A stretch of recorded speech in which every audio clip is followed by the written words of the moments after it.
Next, we will have a panel discussion talking about digitization, connectivity, and automation. Well, the emergence of advanced technologies are empowering owners, operators, dealers, and manufacturers to access real-time updates on machines and insights into work sites on the go. Also, proactive and predictive maintenance increases efficiency, productivity, and increases ROI from the equipment by ensuring minimum downtime. So let's understand from the experts how digitization, connectivity, and automation are changing the off-highway vehicles of the future. Please join me in welcoming on stage the next panel for you, Mr. Ashish Jangle, Head Precision Farming Solutions, Mahindra Tractor.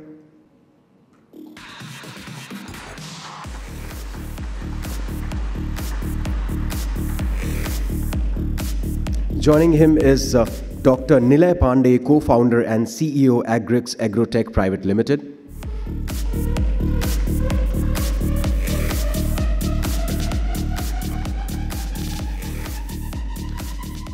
Mr. Mohit Mehrotra, Managing Director, Omnicom India, is also a part of this panel discussion.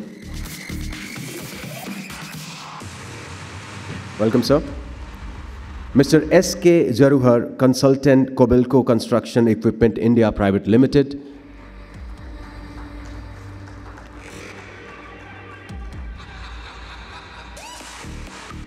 Mr. Pranshu Gupta, Founder and CEO, Track and Till, is also making his way on the dais. And the moderator for this session is Mr. Ashim Sharma, Partner and Group Head, Business Performance Improvement, NRI Consulting and Solutions. So that's your panel, ladies and gentlemen. I'll request you all to kindly put your hands together and show them our appreciation for being here with us. Mr. Sharma, it's all yours.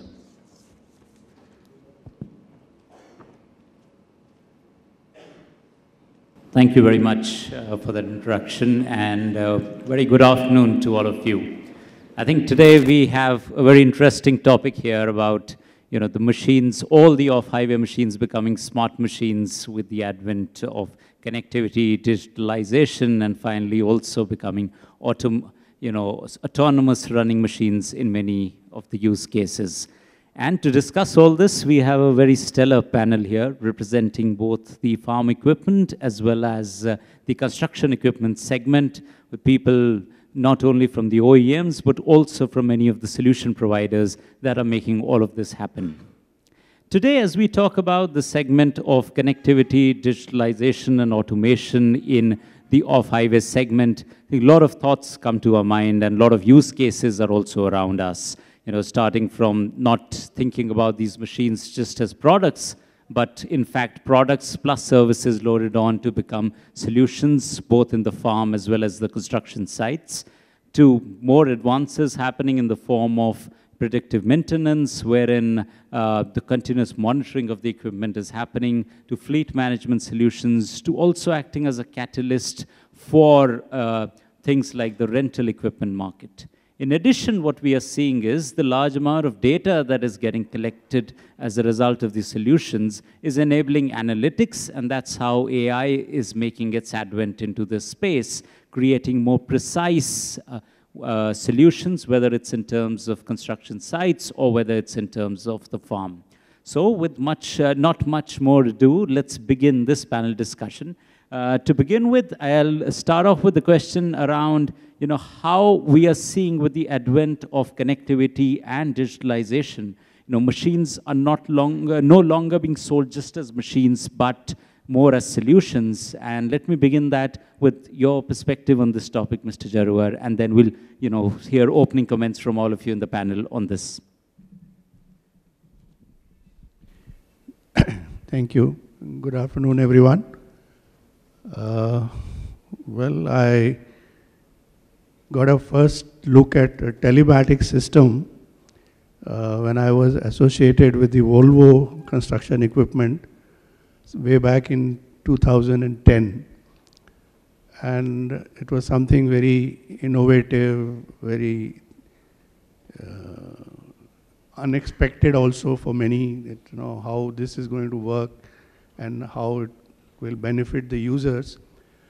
And there was a lot of interest initially, and some people started using it also. But somehow the interest did not sustain, and even as OEMs, it was sort of something which was there as a value addition and which was offering some data to the customer where he could monitor his business, monitor his fleet. But there was not much excitement after that initial euphoria. People didn't really get on to it, so to say. And during these last 10 plus years, not too much has really happened, except in last 5-6 years, with the customers facing more and more competition. So everybody started looking at being more competitive, how they can save, how they can improve productivity, save on fuel, which is the most important cost. So once that sort of put some pressure on the owners, then they started looking at it as something to help them. And they were seeing more value. And more people started asking questions, and then they started adopting and using. The advent of smartphones also helped a lot, because many people thought it was very convenient for them to track what was happening with their fleet from wherever they would be. And most recently, once this pandemic came on us about 2 years back, I think what was discussed earlier also, the accelerated digitization and the adoption of new technologies globally, and some of them finding their way to India. So again, there is a lot of things happening. And there is, from the user side, many of the younger generation people have got involved, and their interest and usage of such devices is very encouraging, and I think that will help the industry to grow in many ways, in numbers, plus adding new features so that it becomes a much bigger, as he says, a solution to the customer to become more effective, more productive. I think that's from me for the time being. Sure. Thank you, Mr. Arora, and also for highlighting, I think 2 very important aspects. One is when this was just offered as an offering without educating the customer, probably the offtake has been less. And second, that once the need is felt by the customer and you can actually showcase to them, say, a TCO advantage, like you give the fuel cost example now, probably the offtake becomes much better. And we'll come back to this aspect somewhat later in the panel discussion as well. Ashish, would like to hear your views on that, from the farm equipment side. Yeah. So besides the advantage of improving machine productivity that was just discussed, digitization and connectivity opens a whole lot of new use cases in agriculture. So let's say we begin by land preparation, crop care, harvest, 3 major stages in a crop growth cycle. What's happening right now is pure iron equipment, a rotavator, let's say, in land preparation, can now be connected with IoT devices, sensors that can measure properties of soil on the go.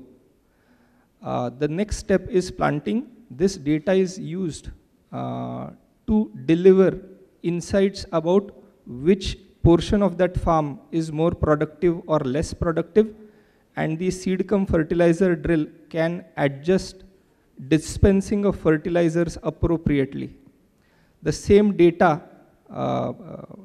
the next step in crop growth cycle is spraying. Data about crop canopy can be taken, images can be taken either through sensors or cameras mounted on a tractor, or through drone imagery, or through satellite, and appropriate levels of pesticides or insecticides can be administered to that farm. Lastly, in harvesting, based on insights generated by satellite imagery, it can accurately be determined when is the right time to harvest so that the farmer gets highest remuneration and delivers the highest quality to the buyer. Got it. So I think a slightly different perspective when we come to the agri side of it, where the offtakes have been high and the farmers have been asking about it. Yeah. So let's hear what's your view on that from the agri side, Nile. So at Agrix, we are creating these farming clusters where we group in 7 to 8 villages together so that we have a demand aggregation in terms of implement rental, in terms of agri inputs and the market linkage prospects.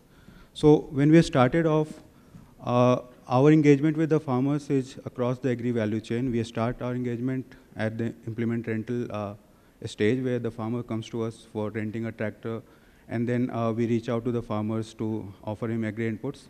And then again the farmer comes to us for harvesting. So now I'm all for technology and IoT and connected farms. But in a developing country like India, where 85% of the farmers belong to the small and marginal category, you need to have certain prerequisites so that you can use the technology. For example, we know that the use of seed drill will definitely increase the net productivity.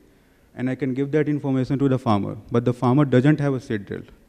And that is where Agrix comes in. We have all those implements on our platform. The farmer can just rent it out from us. And when we are harvesting the products, we get that data, that how much of wheat or pulse or paddy has been harvested in this season. And so that we can give the real-time data to the prospective off-takers. So we are using IoT, connected implements, and data in this way. Understood. So thanks, Elena. I think so akin to what Ashish was also saying. So you were also seeing a lot of traction come there. And I think interesting point that you pointed out was not only supplying them the information, but also making them the means in terms of the equipment available to them wherever it's not easily with them over there. Right. So moving on, we'd like to understand, what has been your perspective on this, Mr. Mehrotra, especially, like Mr. Jarua did touch upon the fact that in certain cases, in the construction equipment side, probably there's not much of an offtake of some of these solutions. But, could you highlight some use cases where you've seen that for things that really help you save that penny on the operations of any operator, there has been much more of an offtake of such solutions in the marketplace? So Ashim and my participants here, a quick introduction. I represent Omnicom. We are a leading manufacturer of fuel and fuel monitoring systems. And our sensors, our flagship product is a fuel sensor, which is based on capacitive technology, and it has been used on commercial assets, and we've deployed this now worldwide, more than 1.2 million devices. So it's been going on for the last almost 20 years.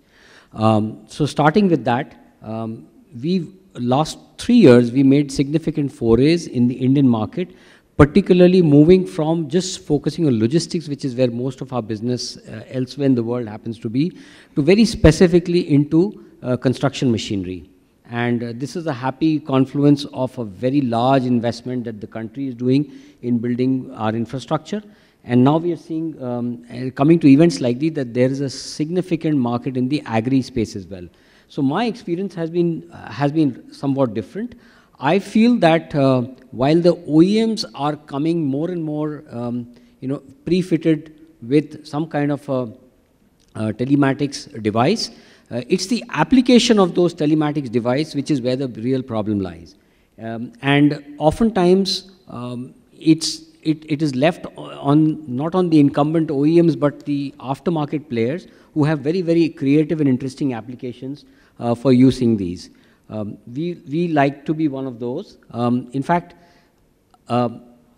most of the large construction contractors in India, starting with the likes of Larsen & Toubro or a Delhi Buildcon or a Ashoka Buildcon, and all of these companies or Tata Projects, everybody is now using IoT in a very, very significant way in the last couple of years. In fact, some of you may want to check, there are published papers by L&T. There are published case studies by McKinsey, where they're talking about specific experiences of companies like Larsen & Toubro in adapting some of these technologies, particularly around fuel management. Okay, and we've been participating in that aspects. So we see that three core aspects when you talk to operators who are running this machinery, especially in the construction segment. We see three key parameters that are very important. The first one and the most important one is around fuel management, because that's a real cost. There is evidence, empirical evidence, that worldwide on a construction machinery which is unmonitored, there is as much as 25 to 30% unaccounted fuel wastage. Okay, wastage within quotes is a lot of pilferage. So 25 to 30% fuel wastage is a significant dent in the pockets of any operator. And with fuel prices having doubled in the last 3 years and now going for further shocks, it is the most important, and that's one of the reasons why we get most of the engagements going, where people are able to deploy our sensors and monitoring equipment, which is provided by us and some of our partners. Many of them are here in the room. They're able to get a very, very accurate reading about the fueling, because most of the pilferage happens at the time of refueling. A typical site, as you know, does not, the equipment, particularly in the construction machinery, never goes to a gas station. It's usually, there is usually a bowser which comes and fills it, and it's not a metered bowser most often. And therefore, when you have 300 or 200 pieces of equipment at a road construction site or at a mining dump, its fuel flows like water in some of these cases, right? And oftentimes, people are paid by a simple empirical formula which says you cut so much rock, and therefore here is the rule of thumb way of paying you. We are changing that. I think that is a change that we are seeing, where today people are actually able to get a reading of how much fuel they received. They're able to know instantly things like if at all there is some kind of a direct drain or illegal drain from these things. And then operators are able to determine clear economies of mining or clear economies of road building, where they're able to say that a particular paver requires so many liters of fuel every hour, or an excavator. So that's one large important use case. The second thing that I hear from operators is just tracking their equipment. It's so important, knowing where their equipment is lying, because oftentimes we have discovered, and I'm sure, Pranshu, you would also corroborate, is an operator will have an equipment on site which has been rendered unoperational because of some breakdown. And unless that equipment status is known to the supervisors and managers operating at a pan-India level, where there are multiple sites running, that equipment lies hidden somewhere, and it's an unutilized asset, right? So the ability to, the second most important thing is knowing where that equipment lies, and the third is the utilization. Today, the panel before us talked about how it's important in the industry to have accurate tracking of the utilization of equipment. We find that this technologies in the IoT space are able to do exactly this. It's possible today to know an excavator is, let's say, running for 22 hours, is, let's say, there for 23 hours in a day, how many hours of that it is actually shoveling and how many hours of that it is idling. That level of intelligence is available in real time. And so these three use cases are, for us, our operators and our customers are driving a lot of adoption of these technologies.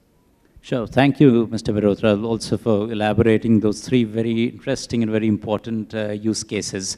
I think one of those, is sort of the area that, Pranshu, you also touch upon. So let's hear your perspective, and then we'll go around the panel with some more questions. Hi. Hi, everyone. Good afternoon.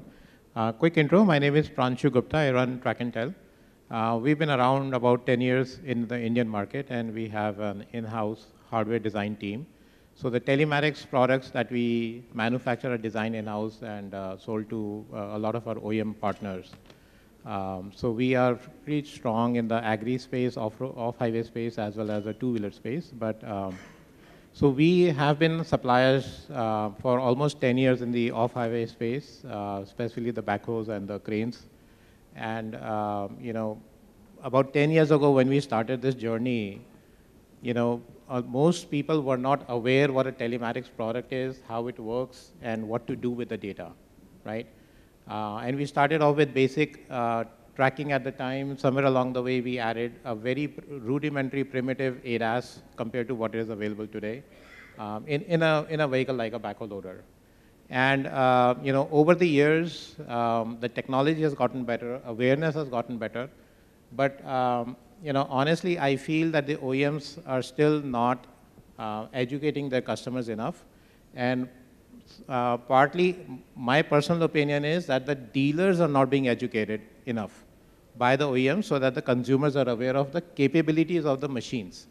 So they may be loaded with a lot of technology, which we talk about in various forums, but at the end of the day, the end user only uses the current location, right? They are only concerned about where is the location and possibly fuel. They don't really look at the other parameters. How is the hydraulics behaving? What are the transmission temperatures and other pressures, that are happening? So, I mean, from reading all the emails over, the customer care, I feel the IoT is there, the technology is there, it is deployed. Customers are paying for that because it is included in the cost of the vehicle, but then they are not fully aware of the capabilities. So the problem is, a telematics device requires a SIM card subscription, the telecommunication angle.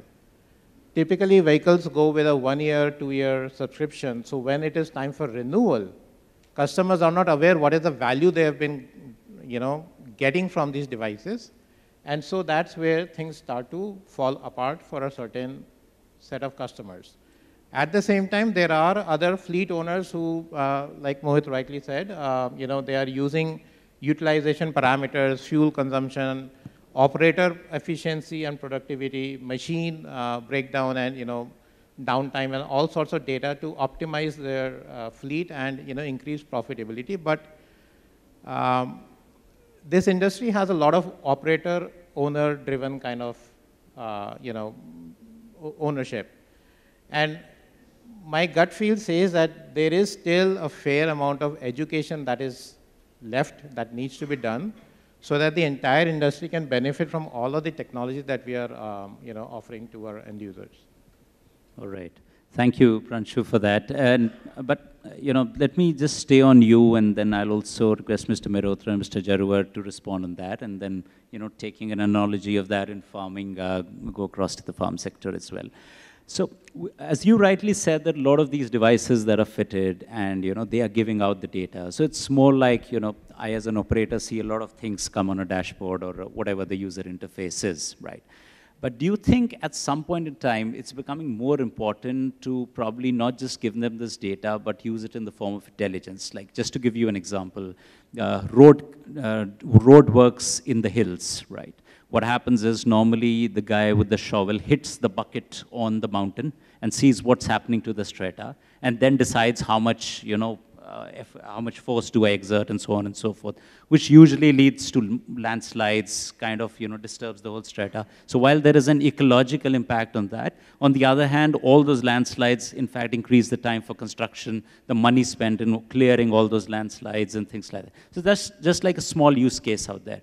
But if you had something akin to, say, precision farming in your construction equipment, it could tell the operator how much force to exert given the kind of soil structure, given the water content, so on and so forth, so that these kind of things don't happen.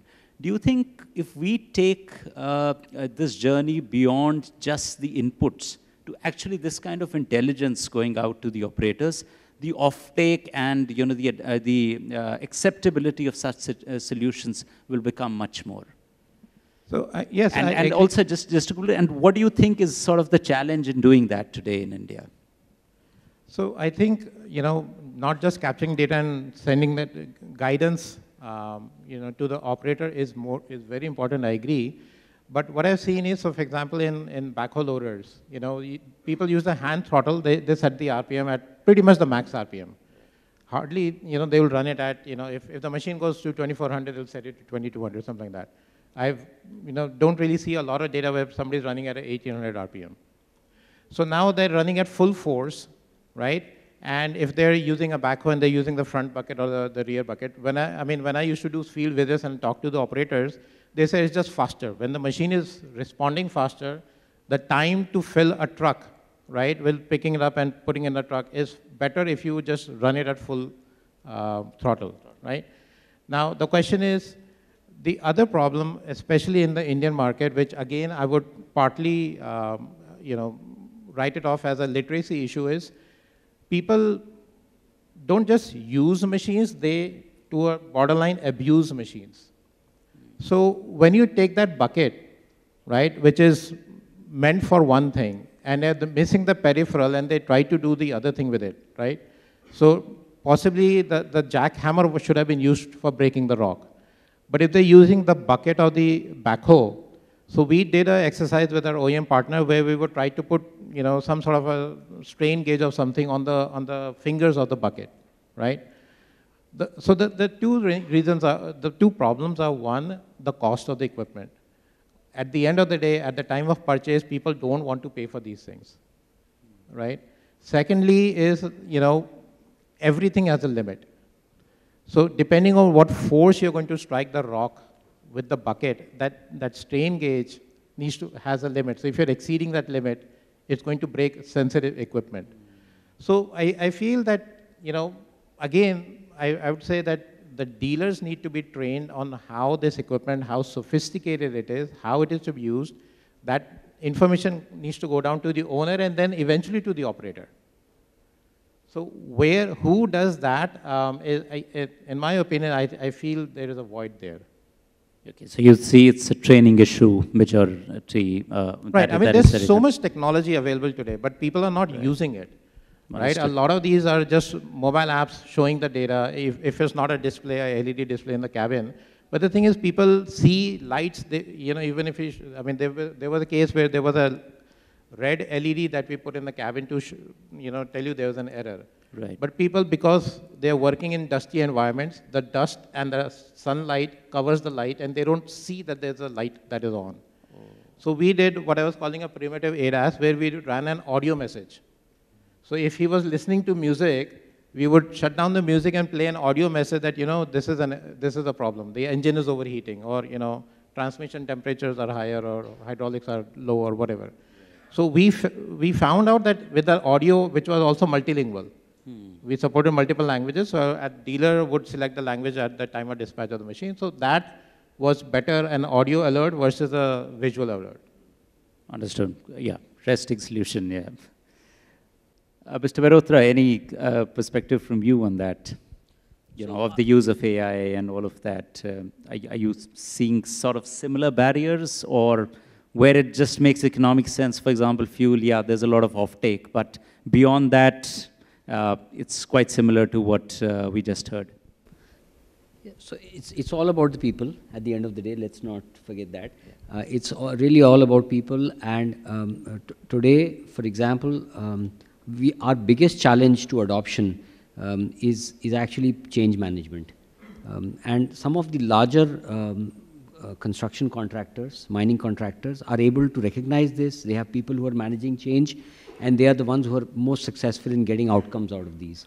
I'll again give an example, because one that's familiar to us around fuel is that we have a client who's running a construction company with about nearly 1,200 assets in Orissa. And 2 years ago, I remember meeting them at one of these conferences, and they adopted a solution. 6 months later, they ran a POC with about 350 assets out of those 1,200 assets. And then he reported to us, in fact, it's a case study in terms of how did they go about doing this change. A couple of learnings that we learned from them is that their biggest problem was that fuel was really draining the company from black to red. They were actually losing money. And by putting these sensors and by putting this the software with which they could get information both to the operators but also to the drivers. So they had a simple application which asked the driver to declare how much fuel they've put in the machine whenever they were refueling. And then it also compared that stated value with what was being actually detected from the sensor. And whenever the comparison showed that it was less than a difference of 2% or 3%, they actually rewarded the operator. They actually gave money to the operator, and the money was given to them at the end of the week. So there was a very definite incentive for these operators to actually have a change, drive a behavior change. Along with that, they also used the stick, which was that they recognized that the moment they had a system like this, there were a couple of union leaders who tried to create problems, and they had to deal with those people. In the process, they discovered through this entire change management that in order to hide actual pilferage of fuel, these guys used to actually report that the carburetor of the machine was damaged. They would actually say that the fuel lines were damaged. And they were actually damaging that or they would actually stall the machine in the middle of the place and say, I ran out of fuel. Right? So they had all of these kind of errant behaviors which ultimately bring down productivity, loss of transparency, and finally impacts even the quality of working of people. But it's the combination of having right technologies, a very, very important combination of having the right user experience, which is what you just mentioned, a big lal batti with a audio, that kind of thing. And in our case, having some of the applications, mobile applications giving that kind of indication, and a reward system is what drives that kind of a change. Sure, understood. So definitely as the reward system, I think taking it to the next level, so, which is a very effective way of bringing about change. So with that, or staying on the same question, let me come across to you, Mr. Jarwar. Now, you from the OEM side, we heard that, OEMs aren't training enough, or, there are these technologies, but, I think if you're bringing in the technology, and anyway, OEMs have a very strong dealer development, dealer training mechanism all across, training them on how to do sales. It shouldn't be such a big challenge to train them on the new technologies, right? And because if that can become a USP for your equipment and that can increase the offtake of something that you've already invested in, I think it would be a no-brainer to train those people so that the offtake increases. So what, according to you, is really the barrier in all of this? Yeah, I think a lot of on-ground issues have been highlighted by my friends. And but I think most of the players are almost beyond this. This type of behavior was observed initially because nobody wanted to be monitored or controlled. That, the operator would feel somebody is tracking whether I am idling or not. He suddenly feels exposed. Otherwise, working in, especially some of the brands that I have been associated with, all have air-conditioned cabins. So at times when the owner used to be driving his Mahindra Jeep without an AC, so he would be envious of the operator. Here, why this guy is sitting in the AC in the heat and I have to sweat it out. Whatever. So those were the initial stages when a lot of delinquency happened. People used to misbehave. People used to even damage, sometimes cut the wire here and there, so that doesn't work. But I think most of the people have grown over that. People have learned that one has to get down to work, and this is going to be the way. So things, in my perspective, is not as bad as it used to be. All these things are very true, they have happened. And maybe somewhere it is still happening. Even the so-called site people, manager levels, people were distributing all the savings from the fuel that was pilfered. Those things where it was an organized racket because everybody was benefiting except the owner. So ultimately, most people have come around that finally, yes, we have to work, we have to save the company, because if the company doesn't survive or makes losses, then everybody loses. Some will lose their job, some will lose their future growth. So the present scenario may not be as bad, and many, as OEM, we have also improved on the machine. For instance, there was a mention about the operator operating the machine at maximum RPM.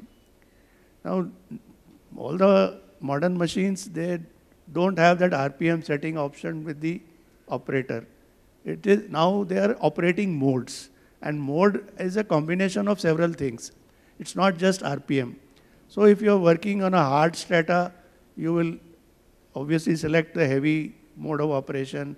If you're just digging soft soil, you go to the lightest option and save fuel. So these are things, and everything gets recorded. So anyone can analyze which operator is using which mode for how long and what is the corresponding fuel consumption during that period. So that is why we were just having a word before we came in here. I mentioned that we need to make the operators more accountable, possibly having a fingerprint interface or a user ID password type of thing, so that he knows that I am accountable for the duration I am sitting on this seat. So all the sincerity will come up. People will learn very fast that this is the way and this is how we need to perform in future. And in fact, more controls may come, because as technologies get integrated into these machines, and now people have moved, thanks to these people who are providing the solutions for telematics, they have brought it to the field level, sort of fleet level, and that is how the customer will see a solution coming up actually. Otherwise, individual OEMs were just working in sort of silos, highlighting their own features and their own machine, which is only a part of the picture. Sure, I think, yeah, you highlighted a very important point of how, some of this data is being used to actually improve the machines when you mentioned about the modes, and I think that's where a lot of this data may be going in to refine these modes further, given the user behavior, given the kind of use conditions in which these machines are used, so clearly there. Now, let me draw out a contrast on that now, and Ashish, questions to you. When it comes to farming, we see that precision farming, and wherein in particular the hard precision farming, we see is having a much better offtake, right? We also see that Mahindra is trying to democratize this one so that even the small farmers can benefit. That means there is a pull from the market for all of this, and a lot of technologies are being used there, whether it's sensors, whether it's drones, whether it's use of autonomous tractors, so on and so forth. So what has been your experience so far on that, and also what have been some of the key learnings in terms of increasing the adoption of such technologies on the farm side in terms of precision farming? So I think with any new technology or innovation, the basic forces for diffusion of an innovation remain the same irrespective of industry. I'll talk about three forces that are very important with respect to farming: observability, trialability, affordability. Now, in case of a farmer, his income from the Kharif season goes into buying inputs for the Rabi season, right? First season to the next season. So it becomes very critical for him to eliminate all the risk that is going to be there due to new technology. Already he is tackling a lot of uncertainties while growing crops. Now, we tackle these three forces of innovation in a very peculiar way. So let's take observability. We have established 100+ Krish e-centers across India, and we, with any new technology, we establish something called as technique plots. Technique plots are basically, we work with an individual farmer, take his land and demonstrate the use of this technology on this farm over the entire crop growth season. During the demonstration in technique plot, we invite 100+ farmers typically just to come and visit and see for themselves what is happening on the farm. And right from planting, so let's say we have planted, whether it's planted at appropriate depth, at uniform spacing, that's the first metric. Then what is the leaf area after a few weeks? What is the greenness of that leaves? So these are visual parameters that we tell them to look at. And the farmer seeing is believing. We compare this with an adjacent farm, right? The second is trialability. So with equipments that the farmer have to use, we have something called as infant care group, which is basically will seed a limited number of machines or equipment with lead farmers. The idea here is with a new feature or set of features that are on that implement, we should be available to them 24/7, not just how to use this technology, but to make best use of it during the crop growth season. The third factor is affordability. A lot of new technologies will inherently be costly, and through these Krish centers, we are offering a farming as a service model. So spraying per acre or planting per acre basis, we charge them so that the farmers really don't have to buy the equipment. They can trial it over one season or two and then decide on their buying decision. Understood. So clearly the three-pronged program that is increasing the acceptability of these solutions in the marketplace. And so just moving on the same question to you, Nilay. What's been your experience, because you've also been working with these farm clusters in many parts of the country, and wherein you're also making this equipment available. Are you using some of this information also to improve their productivity and things like that? And also, if you could highlight a little bit around how you are taking it further from the farm to the marketplace as well. Okay. So when we started with Agrex, in particular the implement rental business, what was happening that in India, we have around 70% mechanization. So the farmers don't get access to machinery on time.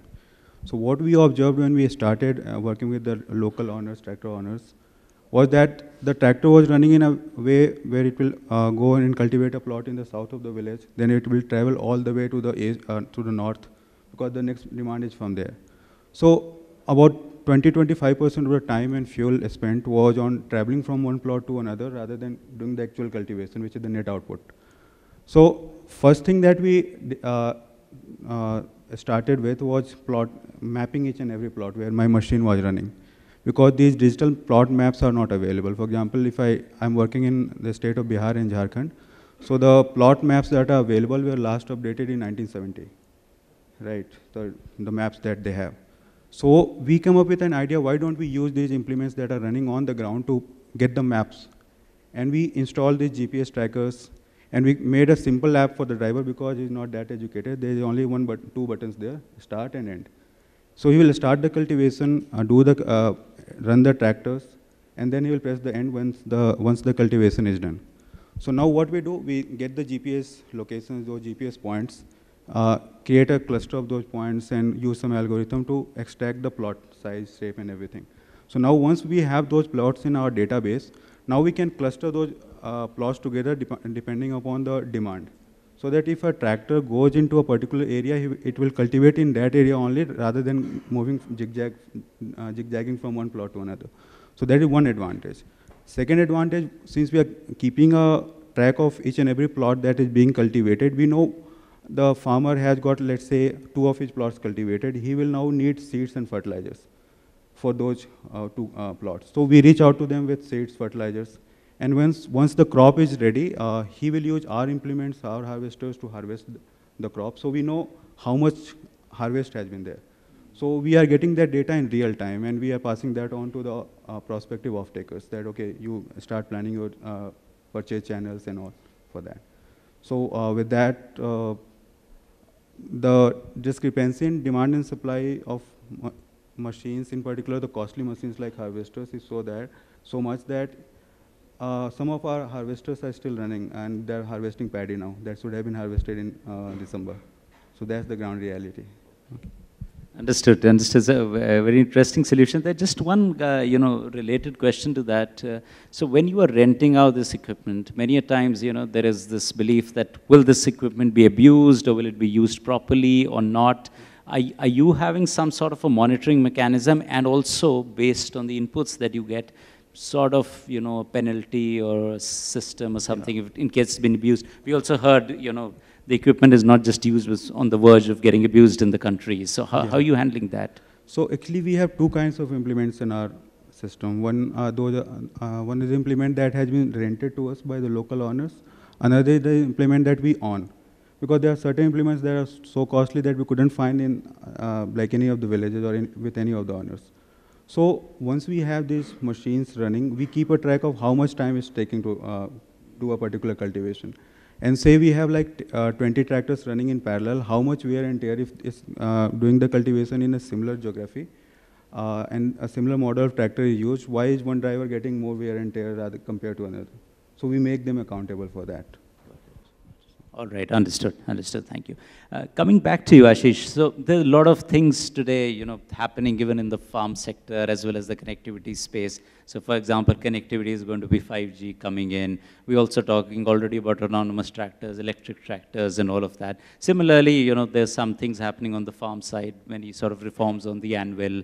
We're also seeing diversification of crops and all of that happen. So according to you, in say the next 5 years, what would be some of the key technologies that would see more penetration in the farm sector, in particular in the small farms or maybe even in the large farms in the country? So I think let's list down the technologies: IoT, high-end sensors or IoT devices, drones, robotics, and artificial intelligence. Now, what's going to happen is some of these technologies are already being commercialized in India. We have started commercializing IoT-based kits that go onto a rotavator that measure soil properties. Now, a technology individually or a combination of this technology with artificial intelligence are going to solve a particular use case. So AI plus a smartphone can detect what disease is occurring on that plant. Now, what will happen? This technology and this app is already available to farmers.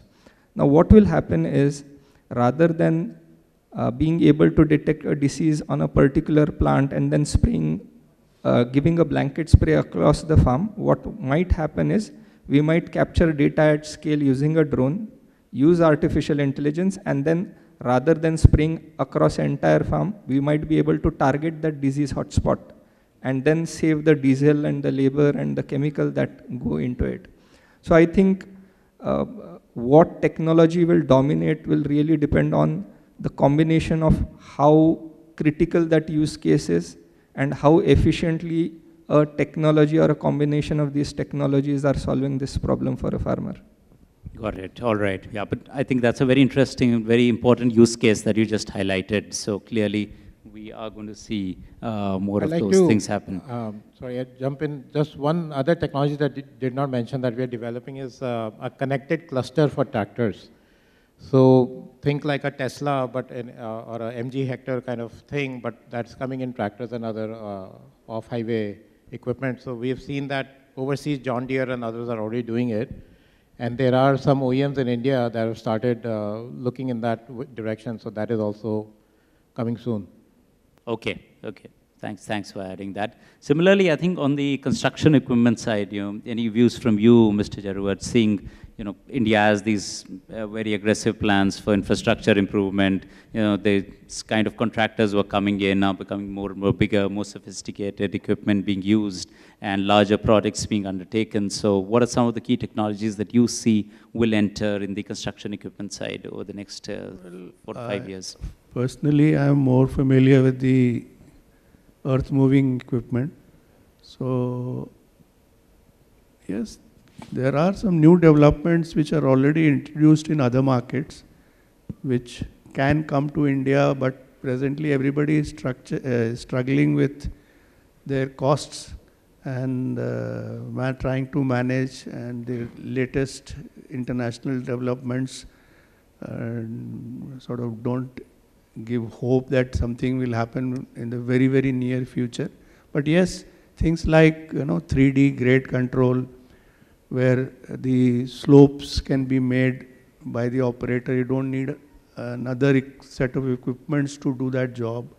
So those kind of technologies are already on the way, and it is expected that the customers themselves will probably start asking for it in not the very long future, because they would expect to take advantage of it.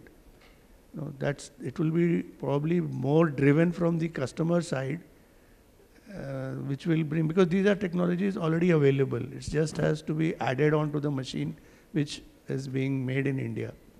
Got it. Sure. Thank you, Mr. Jarwat. And just some very quick closing comments on the same question from you, Mr. Mehrotra. Any perspective?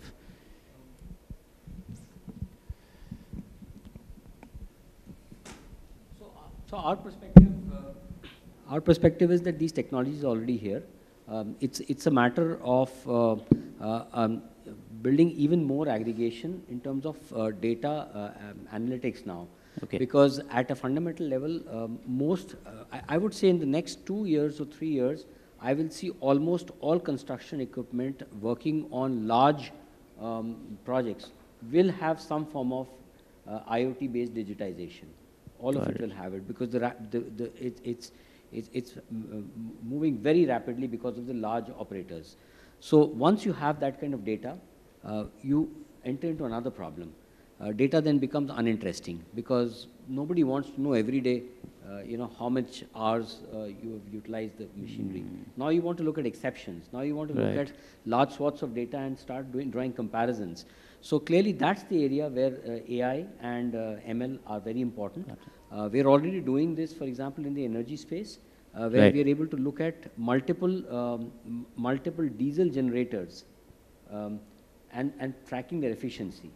Okay. Similarly, we are seeing potential, and we are working on some algorithms to be able to do this for construction equipment and comparing them with what the OEM is promising. In fact, one of the interesting use cases, a lot of customers come to us and say that, or a lot of customers tell their dealers that you promised me a certain efficiency of fuel, and I'm not getting that. But the truth is that they're losing. It's not that the machine is not efficient. It's because they're not using it properly. Right? Yeah. So the ability to manage large clusters of machinery and being able to then aggregate them and draw exceptions are the next area of growth. Sure. Thank you. Very interesting, very pertinent points there. And I think my conscience will not allow me to sit calmly if on a physical event I don't pass over the baton to the audience who've seen a wealth of information getting shared today. So any questions from the audience, you could please raise your hand, identify yourself, and also say to whom your question is directed.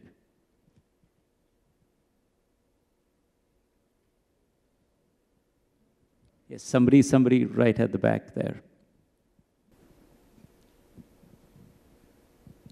Hello.